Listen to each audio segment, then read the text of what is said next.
As the nation continues to mourn the gruesome murder of 17 soldiers in Delta State, the fear of reprisal attacks continues to loom as more military personnel are seen in Bayelsa State. While the scene of the incident in Delta State remains a no-go area for most civilians. In Bayelsa State, Arise correspondent Ovieteme George reports that the Commissioner of Police, amid rising concerns over an alleged military operation in Gbomoturu 2 community of Southern Ijaw local government area, says there are no official reports of casualties or deaths from chiefs of the communities in Bayelsa State. Therefore, no one should panic. Newspaper headlines suggest security concerns in Nigeria in the past few days. While the military bars journalists from gaining access to the troubled Okuama community where 17 soldiers were killed, Igbomotoro community in Bayelsa State has also come into the discussion due to an alleged military operation in connection with a national tragedy. It's dedicated to the waterways. The question of an alleged operation in Igbomotoro, Southern Ijaw Council area of Bayelsa State came up in a discussion with the Bayelsa State Police Commissioner, Alonyeno Idu, at the command headquarters in Yenagoa. No casualty has been reported officially to me. And because of the artificial intelligence in place, we have to be very, very careful. Regurgitated images of victims may be imported images to blackmail the army, to put the army at a scissors crisis. The community have chiefs. They've not reported that they've lost people, stating their names. We are not limited by terrain, I must assure you. We've gone on inch by inch combing of some places within our domain to ensure that wherever these people are to put any community in problem, they better have a rethink. They better surrender. No one should panic. The authorities are working to ensure that no community disrupted. But it will help us more if suspicious persons within their domain are promptly reported.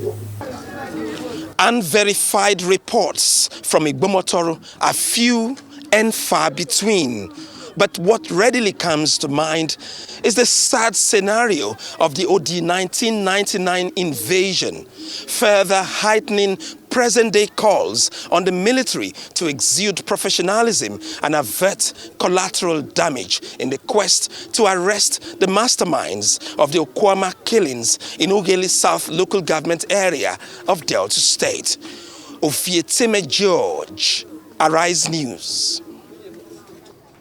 Joining us now as we take a look at the situation in the Niger Delta area, Abraham Ogbodo, a Delta State indigene of Urhobo extraction, former editor, Guardian newspapers, and a Niger Delta leader of thought. He will be joined by Alfred Kemapado, a Bayelsa State indigene of Ijaw extraction and former head of reintegration of the Presidential Amnesty Program and a former Secretary General of the Ijaw Youth Council. Gentlemen, good morning, and thank you for joining us on the morning show. Okay, very quickly, we'd like to have your... Good morning, Oga Abati. Yeah, good morning. And Vumbai. Good morning. Good morning. Now, we'd like to have your perspectives on developments in the Niger Delta, the killings in Okuama, and then the extension of the problem from Delta State to Bayelsa to Ondo State to River State. And for you, Kemapado, we'd just like to ask, the police commissioner, in Bayelsa is saying it's not true that there have been issues in Igbomoturu and that nobody should panic. What do you think? Is it right? And what do you think of the entire crisis? Abraham Ogbodo, it's good to see you. And very interesting to see that you are now a local chieftain. I would also like to have your perspective on, these issues, the killings in Delta State and the aftermath. Let's start with you, Kemapado, Alfred Kemapado.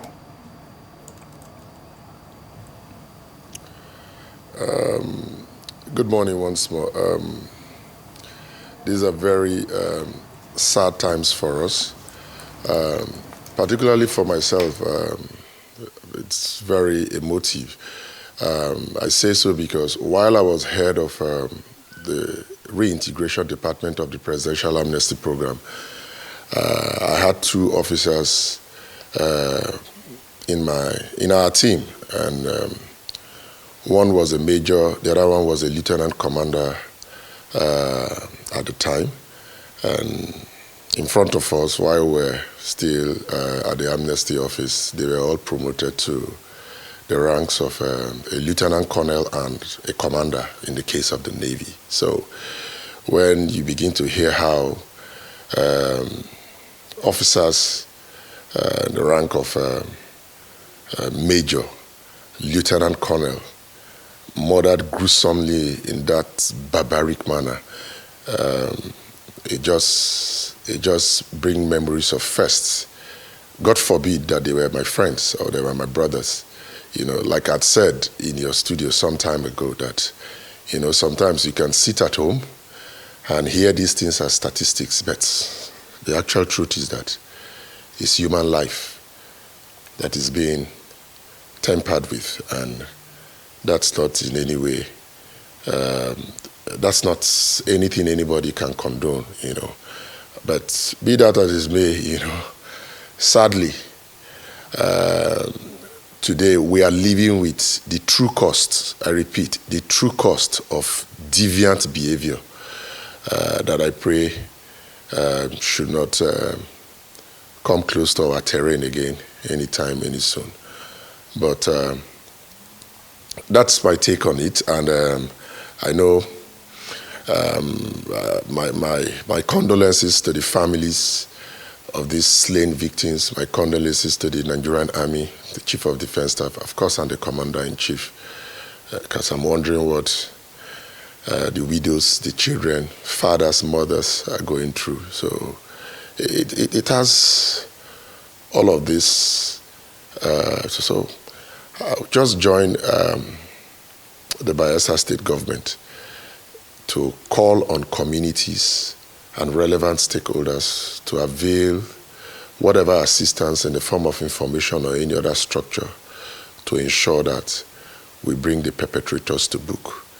I say so because in the course of hunting and trying to catch up with these perpetrators and bring them to law, it will not be necessary for us to lose more lives, if you can say innocent lives. Let's not lose more.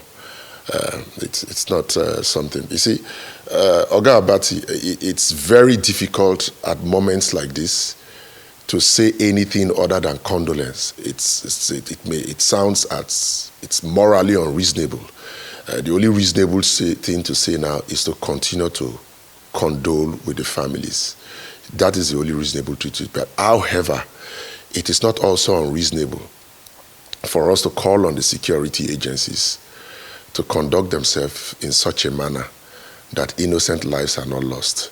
Like the Commissioner of Police, Bayelsa State, had just told you, that he has not received official reports. That does not mean there are no reports. I can confirm that to you. Yesterday, I watched on set, was it yesterday or 2 days ago, you had an interview with the Delta State Commissioner of Police, and he confirmed to you to a reasonable extent that as a person, he has not gained access to the environment. Even if he went further to tell you that he has 8 officers, he has DPOs and other things, but clearly, let's be very sincere, he has not gained access. So most of us have not also gained access to that environment and cannot tell you the true state of what is happening in pictures, in videos, and in other, at being confirmed reports. But the calls we receive from these areas are worrisome. The pictures we have seen, we still pray that they are photoshopped. But if they are not photoshopped, my appeal is that, you know, we can't go around people who are not perpetrators. Because you see, Oga Abati, don't forget that our communities are victims of these non-state actors, and there may have one form of complacency here or there, until these things grow and become monstrous and has showed up in this very barbaric way that can you kill people, mutilate their bodies in that manner? I don't get where such barbarism has come from. But Kemapado? We can't say in application of in the application of the rules to fish out the perpetrators, we now begin to Alfred, hunt and obstruct, hunt or kill, invade communities, if that is what it is, and burn down properties. And we have to be careful not to lose more souls. It could be brothers and sisters of former soldiers, serving soldiers, mothers and fathers of, So I'll end this by saying we call on all our indigenes in our various communities to join the security agencies to ensure that these perpetrators are brought to book. And my condolences to the Nigerian military. Okay, Alfred Kemapado, let's hear from Abraham Ogbodo. Abraham Ogbodo, your take. Yes.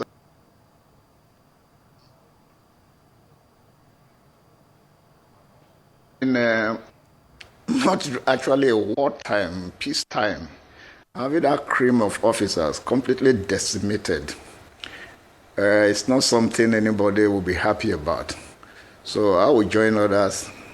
Right, okay. While we work on that connection, let's bring the conversation back to Alfred Kemapado. Mr. Kemapado, earlier on you made reference to the fact that you referred to yesterday's interview with the Commissioner of Police for Delta State, who had disclosed that he hasn't been able to gain access to the Okuama community.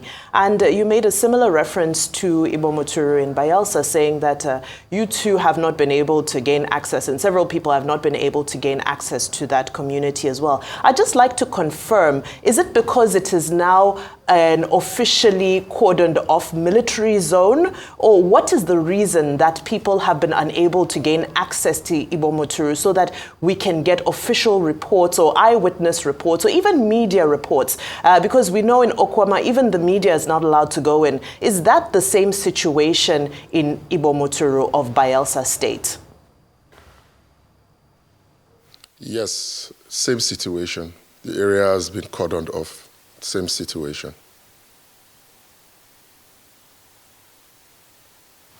Okay, Alfred, good to see you again. I would like to know your facts. You said. Thank you, Rafai. You said the police said they've got nothing of reports of, hurt on the people. I'd like to know your facts. I mean, there are a couple of things that you might want to tell us as regards this, areas that the military is having an operation in now. What is going on there? I'd like to know your facts. Rafai, thanks for the question. Like I said, these are very sad times for all of us, and I was trying to say that nothing really makes sense at this particular point in time, apart from condoling with the slain, the slain victims, families, and all of that. So it's very difficult to speak outside condolence. But coming to the issue of fact, we have videos, we have pictures of people that are lying in the pool of their blood and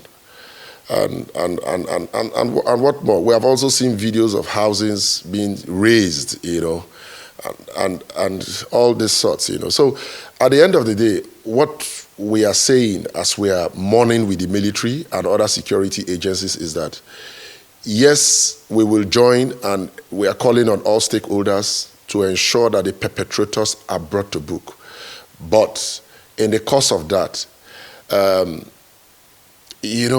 let's tame our anger. You know, I know security agencies have been trained with respect to anger management so that the videos and the reports we are getting now, finally, when access is granted, will turn out not to be true.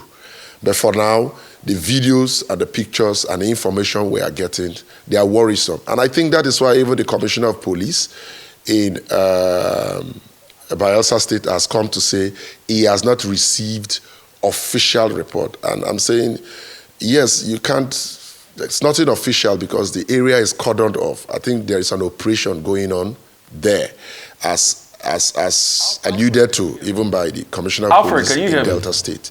Alfred, can you hear me? Don't forget, yes, I can hear you now. Good. So, yes, I can. Two things. Can you mention those communities that these operations are going on and these videos are coming out from? And have you, you know, because there's a lot of fake news and misinformation. No, hang on a minute. There's a lot of fake news and misinformation now. Have you done anything to verify those videos?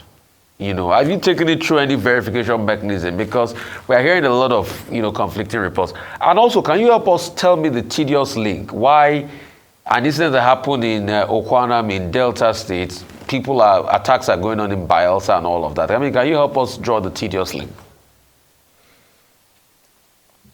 Okay,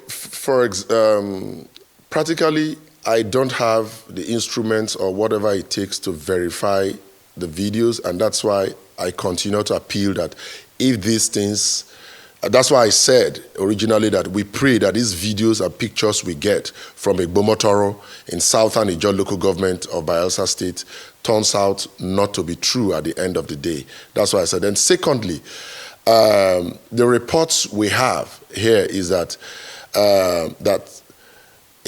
report has it that some of the perpetrators of the acts in Okuama area were being traced to the Ogbodo area of Bayelsa State.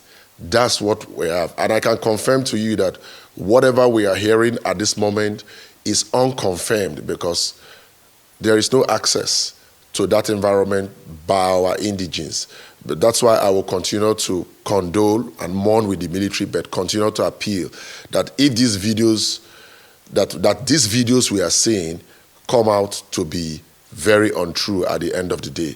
But if it is in any way close to the truth, please, my appeal is that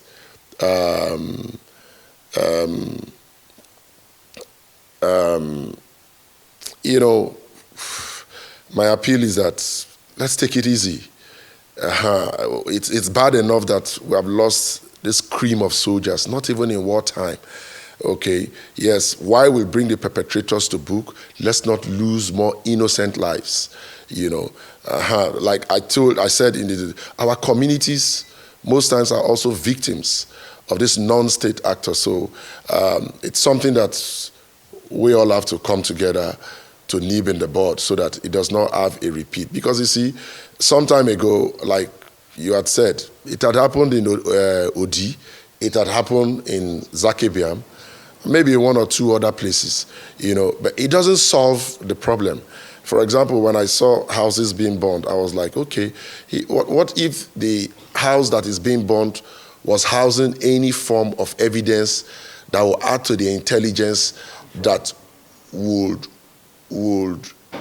add to the intelligence that will unveil the real perpetrators of this act? What about that, you know? So, and if this kind of fear that we have in this environment continues to stay, what about, even if people have pieces of information to come up with, they will be so scared because it will be like, you know, if you go and say what you know, you may actually be put down in a very rough manner, you know. So we just need to come together, to work together and, you know, concentrate only on bringing the perpetrators to book and not spread fear, tension.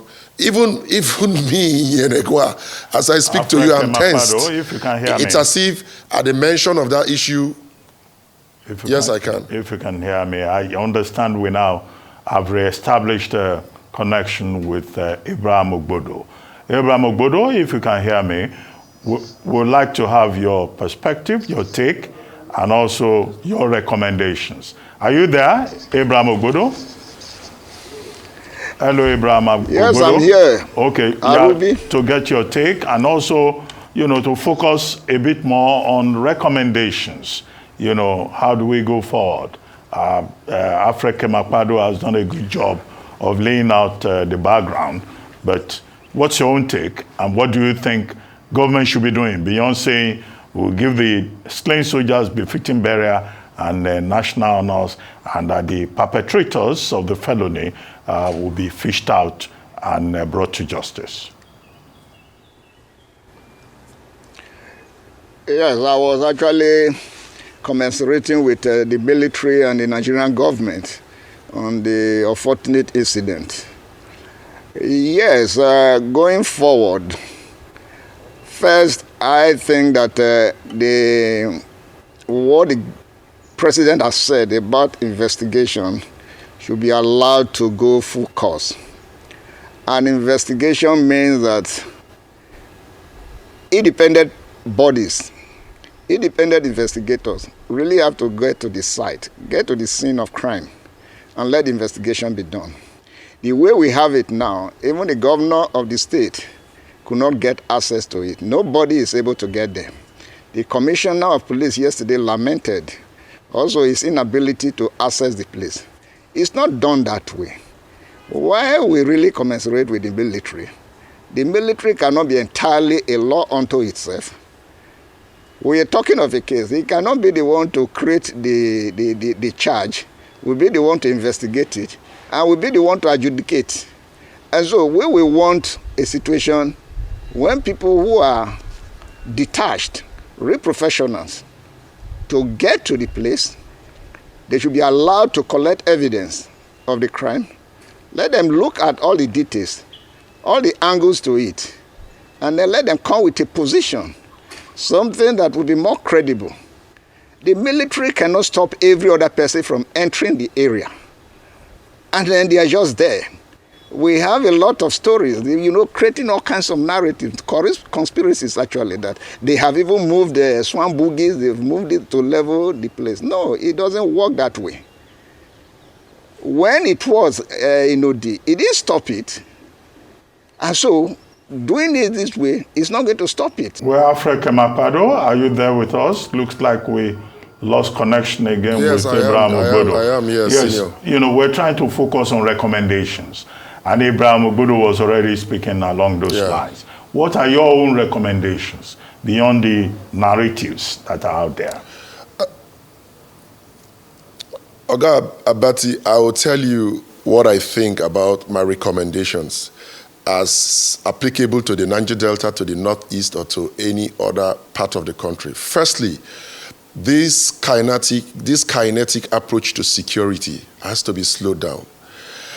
This show of if there is crime or criminality somewhere and, the first approach is kinetic, let's go there and finish them. You can't finish anybody. Okay? Look at how long Boko Haram, the issues of Boko Haram and other things have festered over the years. So it's not working. And my study of critical security tells me that issues such as this need to be addressed from the root. And by that, I mean government needs to think of innovative ways of seeing how we can create more jobs to mop up this not working population. For example, statistics has it, I've said it time and time again, that $7.5 billion per annum is what leaves the Gulf of Guinea as illegal fishing per annum. So when you create a Ministry of Blue Economy and other related economies, what are we doing to ensure that youths who are not working are put to work to earn a living? Because if they are earning a living somewhere, they are educated in relevant areas, they will not be available as mercenaries, and they will not be available for these people, of these non-state actors to recruit, to begin to cause mayhem.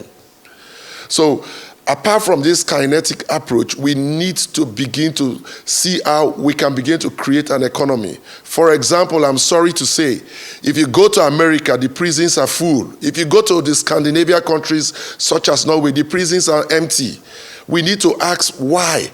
Sometimes when we speak from outside, it's as if we don't know what we are doing, and probably there's something, I don't know how long we are going to say these things.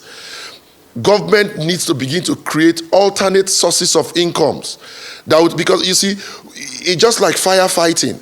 For you to quench any fire, you need to suck up the energy. So people are recruiting young men who are jobless, who are not doing things, recruit them into these non-state acting activities. Today we will lose one soldier, tomorrow we will lose civilian, we will lose. We just have to begin to think creatively around the creation of jobs.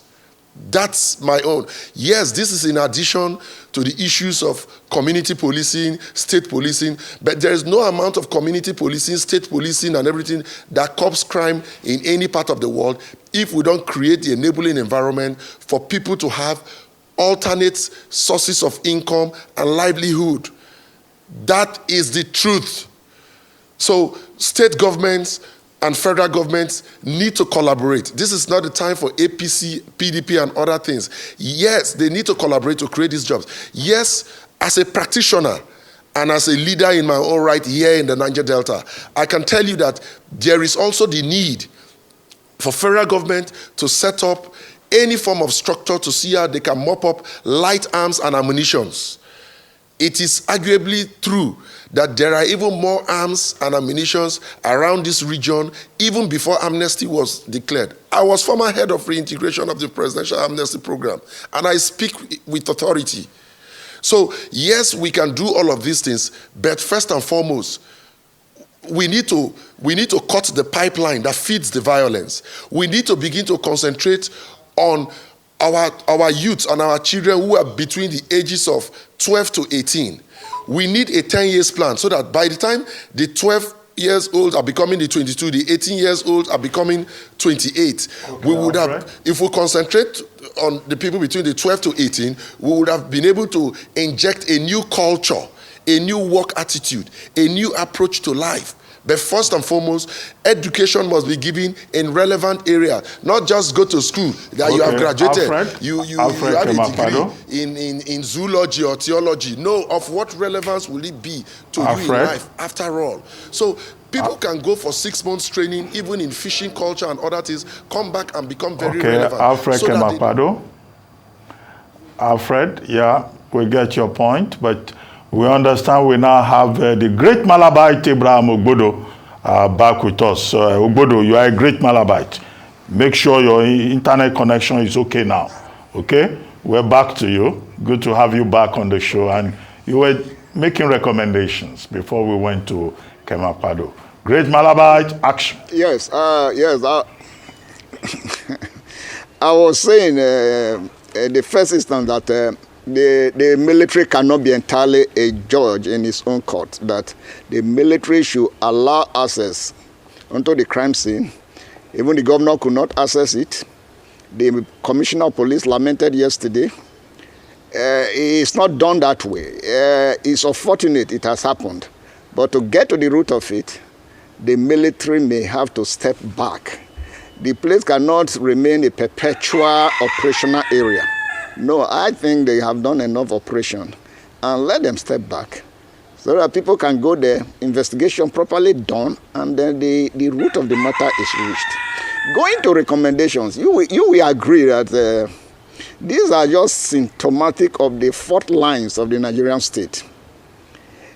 It's going to continue if nothing is done drastically to address the structure, the conditions that make this possible. Take, for instance, 16 military men. Out of the 16 military men, you have how many officers? You have a lieutenant colonel, you have 2 majors, you have a captain. Then before you talk of the rank and file. This, by every definition, is a strategic team of that Bomadi battalion. It's not the tactical team. And so what was actually compelling about a peace mission in that place, that we require the strategic team going for a tactical mission. So it shows that there are so many things underlying that we are not talking about. That if it were actually for a peace mission, wouldn't it be better? Wouldn't it have been better for those community leaders to be summoned to the base in Bomadi for discussions to be held? This was not done. Instead, the entire leadership of the battalion went to Bomadi and be so exposed. And if a mission like that is being carried by the strategic team, why was there no enough tactical cover that they were just gotten and taken out like that so cheaply, the Nigerian military? That is uncalled for. So you will see that there are so many things that are wrong. The Niger Delta today is a big crime scene. What matters in the Niger Delta is oil. And everything is subordinated to oil. And so even the lives of the people, their livelihoods, subordinated to oil. And so the mandate is that go and get the oil out at all costs. All of these have to be addressed. If they are not addressed, nothing is going to happen. And the place is under siege. The psychological pressure on the place, take for instance, if you are traveling from Warri to Port Harcourt, you will encounter more than 200 roadblocks. So the people are harassed on a daily basis. And it is for nothing but to say that oil must flow at all costs. So if we are addressing all of this, it must be made clear that Niger Delta has to be opened up in development. If we are opened up in development, I don't think we will need so much of military presence for the oil to flow. Right now, every military officer wants to work in the Niger Delta because we know what is involved. Underlying all of this is the issue of bunkering, and it's something that we are not bringing to the fore. But it's so unfortunate because if it is not addressed, it is going to happen again. And we will come back to saying the same things, that, oh, we ought to have done this. Who did this? And then the military will move in again in their normal way to level a whole community in search of culprits. I think that the government needs to adopt a different approach entirely. Now the narrative has been to heap the entire blame on the Okuama community as against any other reason. And it is not true that Okoloba, it is not true that any misunderstanding between an Urhobo community and Ijaw community could actually bring that level of crisis, that level of tragedy that we witness. It is not true. These communities, Ijaw and Urhobo, they are so integrated, so intertwined, that nothing happens at that scale. For instance, I give you a measure of that is, Bayelsa today is considered as an all-Ijaw state. But the deputy governor, the current deputy governor of Bayelsa State, is an Urhobo man, Lawrence Egbujakpo. His own community is right there in the heart of Bayelsa, that is Bayelsa West, Ofoni. Completely integrated, but they have not been assimilated as a cultural unit. And so for people to say, oh, something has been lingering between the Urhobo community and the Ijaw community, it is not true.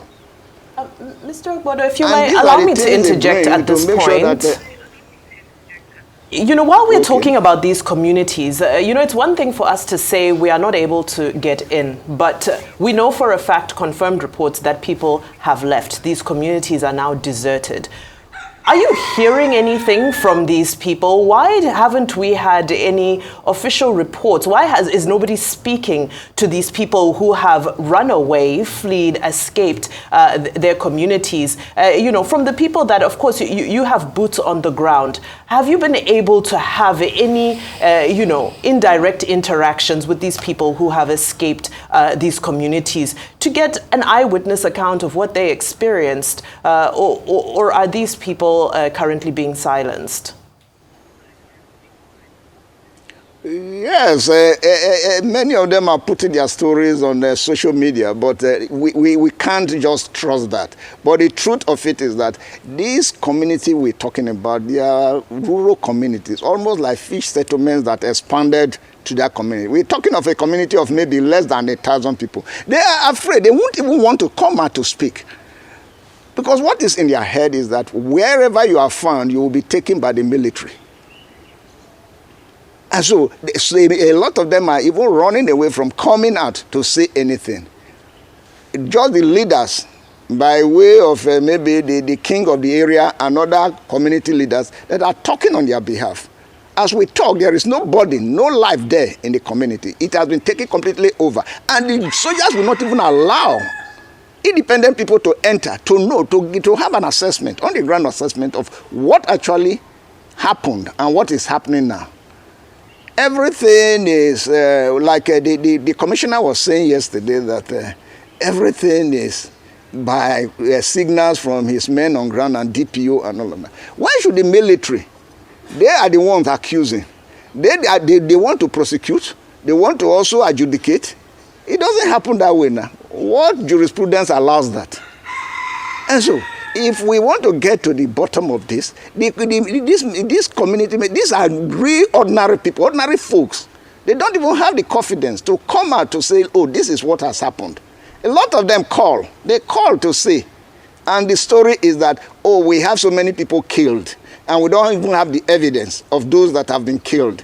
Because nobody can even access the place to know what is happening. All of us, we are in the bush. Some of us have run away, and so many have been killed. That is the story we are hearing. And nobody can get into that place to make a confirmation, to know whether it is true or not. Did the military deny that the place was not razed? So how will you now confirm that the place was razed or not razed? Is it not by visiting the place? And nobody can get there. Not even the governor of the state, who is the chief security officer of the state.